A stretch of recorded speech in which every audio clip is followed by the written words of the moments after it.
Good afternoon అండి. So వీటిని ఏంటంటారంటే బూరకాయలు అంటారనమాట. దీనివల్ల మనకి యూజ్ ఏంటంటే, సో ఈ కాయలు లోపల ఆ పై తోలంతా తొక్కు తీసేసామనుకోండి, ఇలా చీలిస్తే చీలిపోద్ది. దాని లోపల దూది ఉంటుంది అనమాట.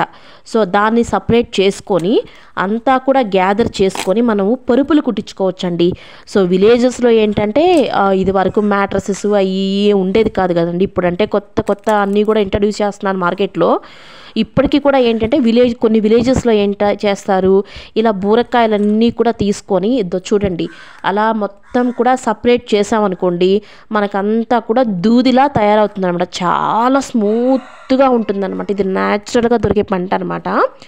ఈ కాయలన్నీ డివైడ్ చేసి దాని లోపల ఈనెలు చూడండి, దాన్ని ఏంటంటారంటే ఈనెలు అంటారనమాట. ఇలా మొత్తం కూడా కాయల్లో నుంచి దాని లోపల ఇత్తనాలు కూడా ఉంటాయి. ఆ ఇత్తనాలు ఆ ఈనెలు అన్నీ తీసేసి అలా దూదిని మొత్తం కూడా సపరేట్ చేసి పెట్టుకోవాలి. అలా సపరేట్ చేసి పెట్టుకున్న తర్వాత అలా మనం స్టోర్ చేసుకోవచ్చు. దీన్ని ఇంటి దగ్గరికే వస్తారనమాట పరుపులు కుట్టే వాళ్ళు అనేసి. విలేజెస్లో ఇప్పటికి కూడా వస్తూ ఉంటారు. వాళ్ళు వచ్చినప్పుడు ఏంటంటే మన దగ్గర ఉన్న దూదంతా కూడా ఇచ్చామనుకోండి, వాళ్ళు నీట్గా మనకి బెడ్ అంటే పరుపులు, దిండ్లు, మనకి ఏది కావాలో ఎలా కావాలో అలా స్టిచ్ చేసి ఇచ్చేస్తారనమాట. చాలా మెత్తగా చాలా సాఫ్ట్గా ఉంటుందండి బెడ్ అనేది.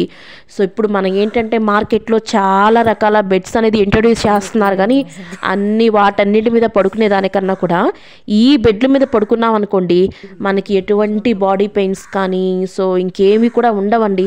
కాకపోతే ఇప్పుడు అన్నీ కూడా మనకి బాగా డబ్బులు ఉంటున్నాయి కాబట్టి అందరూ ఏం చేస్తున్నారు, మార్కెట్లో దొరికే వాటి గురించే మనం ఫోకస్ చేసి అవే తీసుకుంటున్నాం. కానీ ఒక్కసారి ఇలాంటివి కూడా మనం ట్రై చేస్తే కదండి సో దీని గురించి ఎలా ఏంటి అని మనకు తెలుస్తుంది. సో వీటి పేరు అనేది బూరకాయల దూదండి. ఓకేనా? Thanks for watching.